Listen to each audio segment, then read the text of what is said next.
Lah wonten ing dalu punika kita bahas ayatipun Allah Subhanahu wa taala ingkang alupi fa ammal ladzina kafalu fa'adzibahum adzaban syadida fid dunya wal akhirah wa ma lahum min nasirin. Wong-wong sing padha ngufuri kenikmatanipun Allah, wong-wong sing padha kufur karo Gusti Allah, wong-wong sing padha ingkar karo Rasulullah, mongko tiyang kasebat ora ana meneh mesti bakal disiksa dening Gusti Allah ana ing donya lan disiksa dening Gusti Allah ana ing akhirat. Wa ma lahum min nasirin, lan wong iku ora bakal ana sing iso nulungi sangka adabe Gusti Allah. Lagi. Yen kapan kita bahas bahasa kufur, kufur menika ana kalane kufur iman lan ana kalane kufur nikmat. Sing dibahas ana ing menika ayat yaiku kufur iman.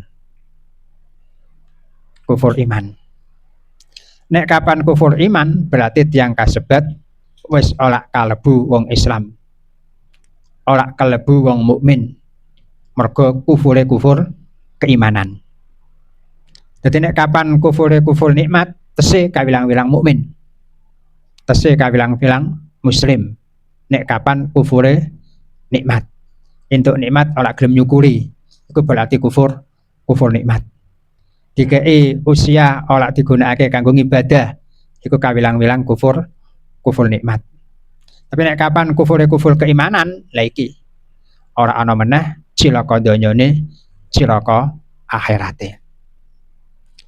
Di antarane bentuk cilaka donyane, siksa donya, di antarane bentuk siksa ana ing donya yaiku wong-wong sing padha kufur iku mesti ina. Iki termasuk wujud siksa. Jadi wujud siksa nek donya yaiku dalam keadaan kehinaan. Nek kapan kita bahas kehinaan, mongko kita bahase ina ana ing ngersaning Gusti Allah. Ina ana ing ngersaning Gusti Allah. Senajan nek donya akeh duwite, akeh pengikuti, sebab nyuwun sewu wong-wong kafir, wong-wong sing ora iman yo kan padha wae duwe peserta, padha wae duwe pengikut sampai kaya wingi Jarum. Nah, sapa jenenge iku?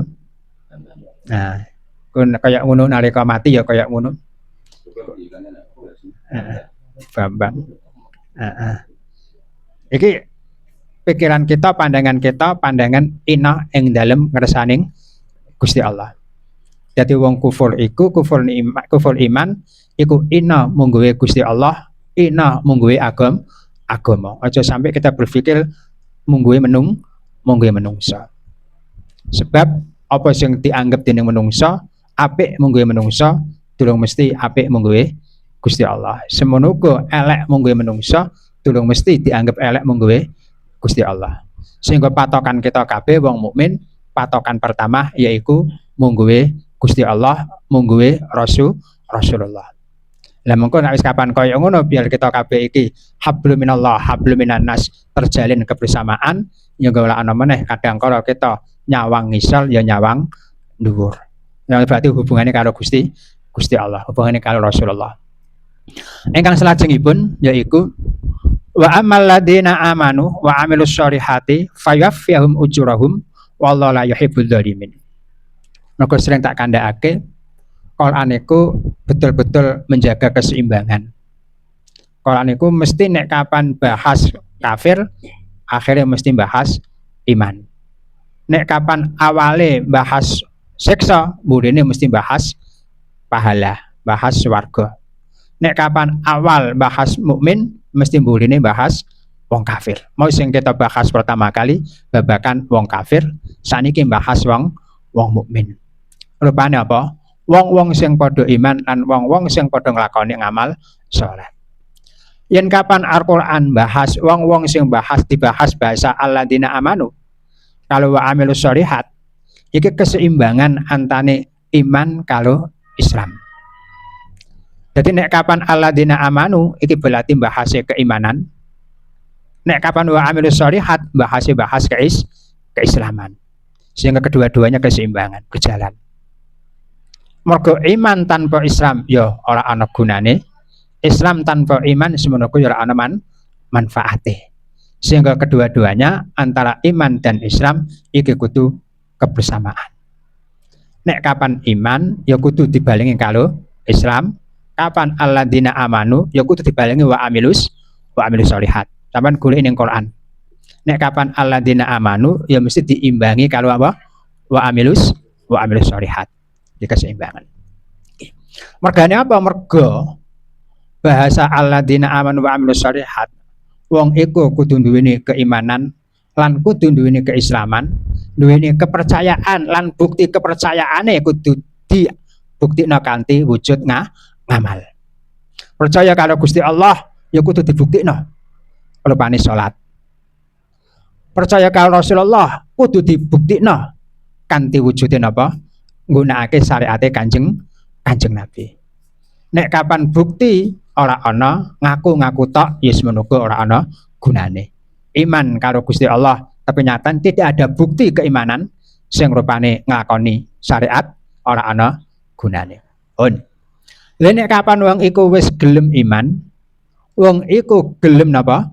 Islam, mongko ora ana meneh Gusti Allah tidak akan menyia-nyiakan amal yang dilakukan oleh orang tersebut. Sehingga kanggone wong tua-tua nek wis ngerti ayat iki ora bakal duweni kepinginan apa golek ganjaran. Maka secara otomatis wong iku nek kapan iman lan ngamal secara otomatis bakal diganjar. Secara otomatis sehingga wong sepuh-sepuh nalika nglakoni apa wae ora pernah diniati golek napa? Golek ganjaran. Ora pernah diniati golek swarga. Mergo wis otomatis nek kapan wong iku beriman dan beramal otomatis bakal pinaringan apa? Pahala, pinaringan ganjaran. Iki sing penting kanggo kita kabeh. Mergo kita sawise ngerti ayat iki ora usah oleh nglakoni kanthi diiming-imingi golek napa? Golek ganjaran. Ora usah diiming-imingi golek pahala. Mergo secara otomatis wis entuk napa? Pahala. Ya kayak kita kabeh iki. Nek kita kabeh iki duweni keyakinan, kesadaran saling memaafkan. Nek ngono wis ora usah mlaku ngetan, mlaku ngulon mergo padha ngapurane. Lah ngono sih. Heeh. Ora sama.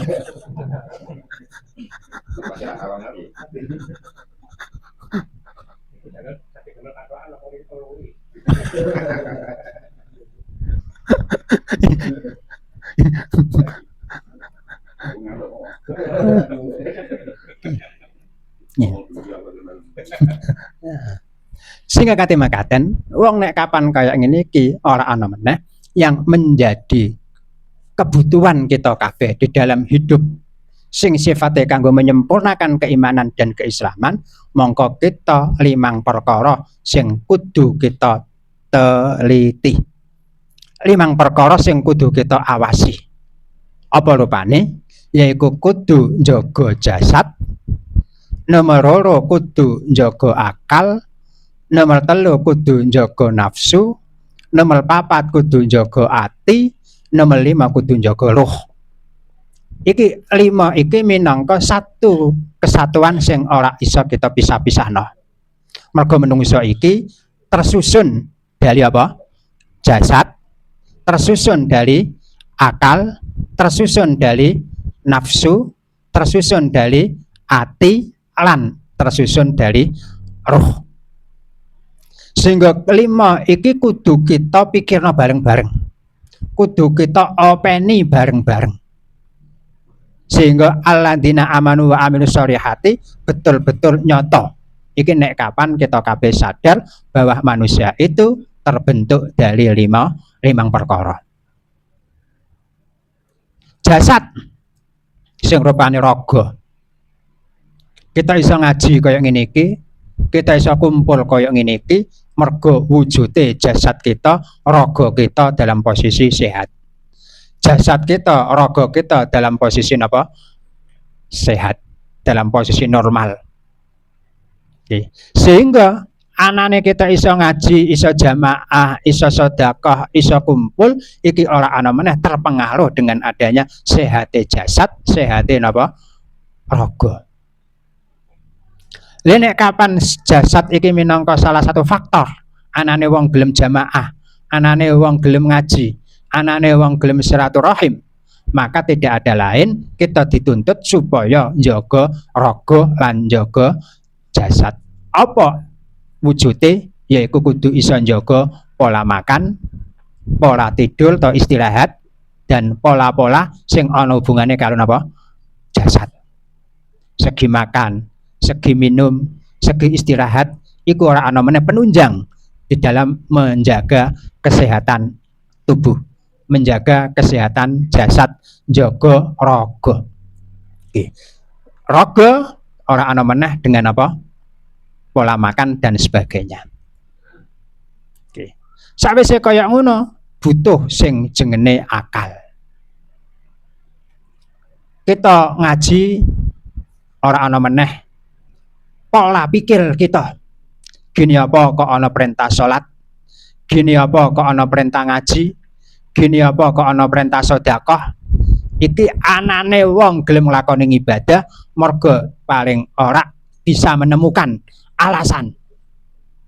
Alasannya apa kok ana ketaatan? Alasannya apa nek wong sembayang diganjar? Alasannya apa wong nek maksiat disiksa?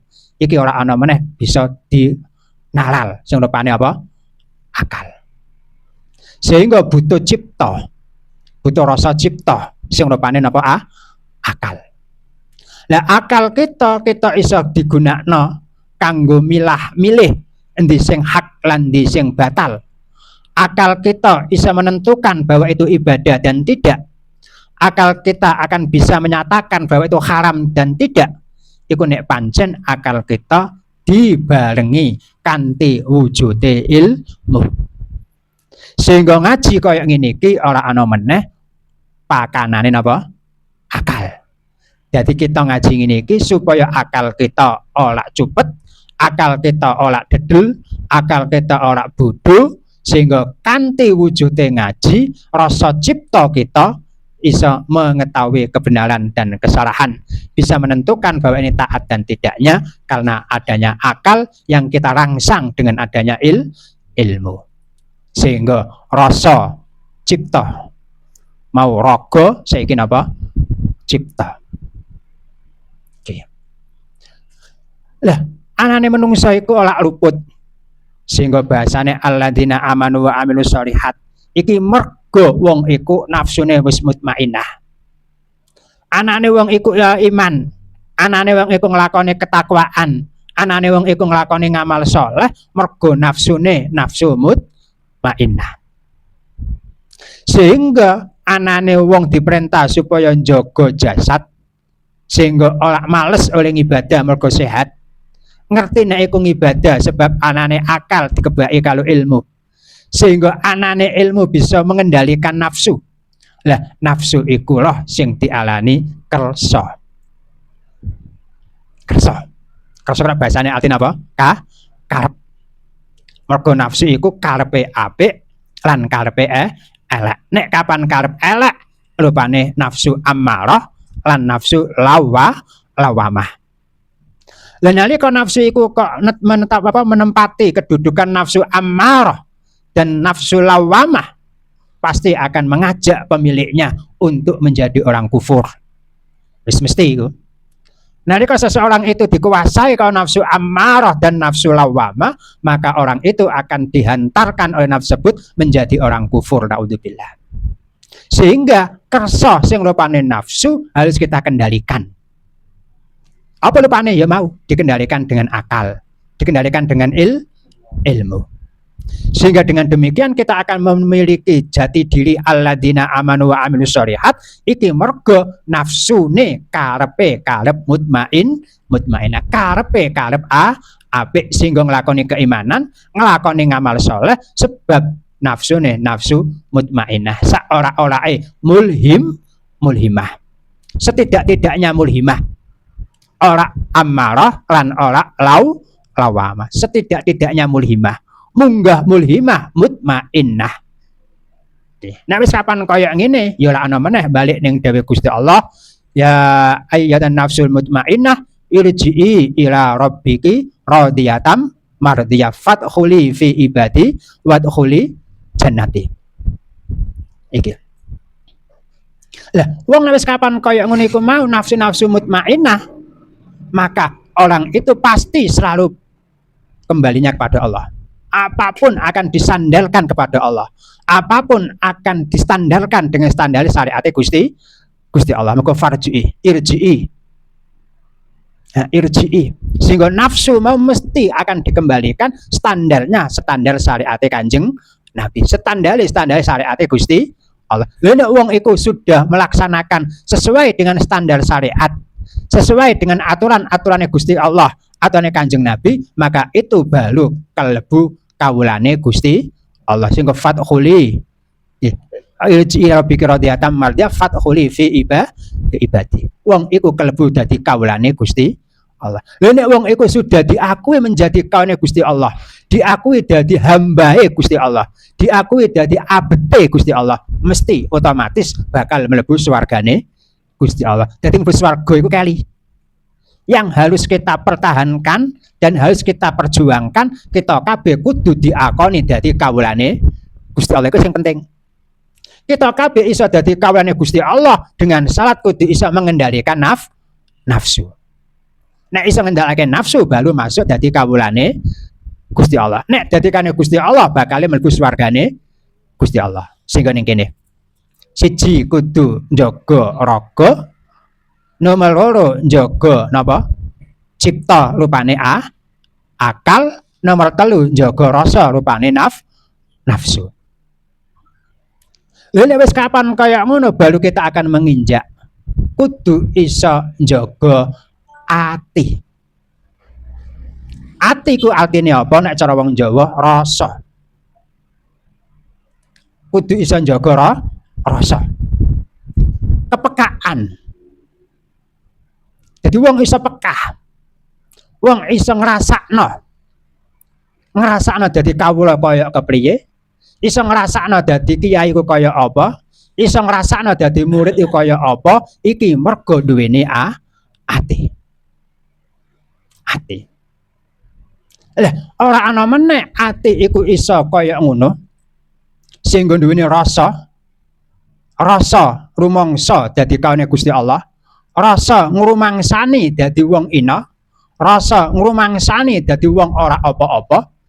Iki nek pancen wong iku atine tansah dikebaki karo nul ilahiyah. Atine tansah dikebaki karo syariat-syariate Kanjeng Nabi. Rupane apa? Memperbanyak zikir, memperbanyak ingat pada Allah, memperbanyak mengikuti sunnah-sunnah Kanjeng Nabi, mengikuti apa yang ada di dalam Al-Quran, sehingga iso wujud rasa kepekaan, ya, peka, sehingga wujudnya mau alladzina amanu wa amilus sholihat. Itu mergo peka. Kaya kita kabeh gelem ngaji mergo duweni rasa nek aku iki bodho. Kira-kira nek sampean kabeh iki duweni rasa ngurumangsa nek sampean pinter, kira-kira gelem ngaji ora? Nggih. Kira-kira kita kabeh ngrumangsa lak duwe salah, kira-kira njaluk ngapura ora? Iki. Sehingga masa apa? Ati. Nek cara bahasane apa rasa. Lah rasa wong duweni rasa iku alladzina sholihat iku yen kapan mau tansah apa dikebaki karo nure Kanjeng Nabi, dikebaki karo nure Gusti Allah sing rupane wujud zikir, wujud mauidhah, wujud Quran. Iku sing ndadekake kepekaane ati. Sehingga wujud rasa. Lha nek wis kapan wong iku iso ngecakno ngene iki, jaga awak, jaga raga, jaga cipta, jaga kersa, jaga rasa. Lah iki lagi sukma utawa ruh. Lha nek kapan kaya ngene iki jelas akan bisa mengikuti ajarannya Kanjeng Nabi, akan bisa mengamalkan sifat-sifatnya Kanjeng Nabi, akan bisa mengamalkan sifat-sifatnya Gusti Allah. Mergo ana jalinan hubungan, bahasane rabithah, sinambungan antane ati, akal sing sinambungan kanthi hidayah Gusti Allah, kanthi taufike Gusti Allah sehingga iso ngamalna, ngecakno apa-apa sing dadi perintahe Gusti Allah. Sehingga wong iku jelas iso ngecakno wallahu la yuhibbud dzalimin. Ora bakal nglakoni kedoliman. Ora bakal nglakoni apa? Perkara-perkara sing ora apik. Terus kita bahas liyane.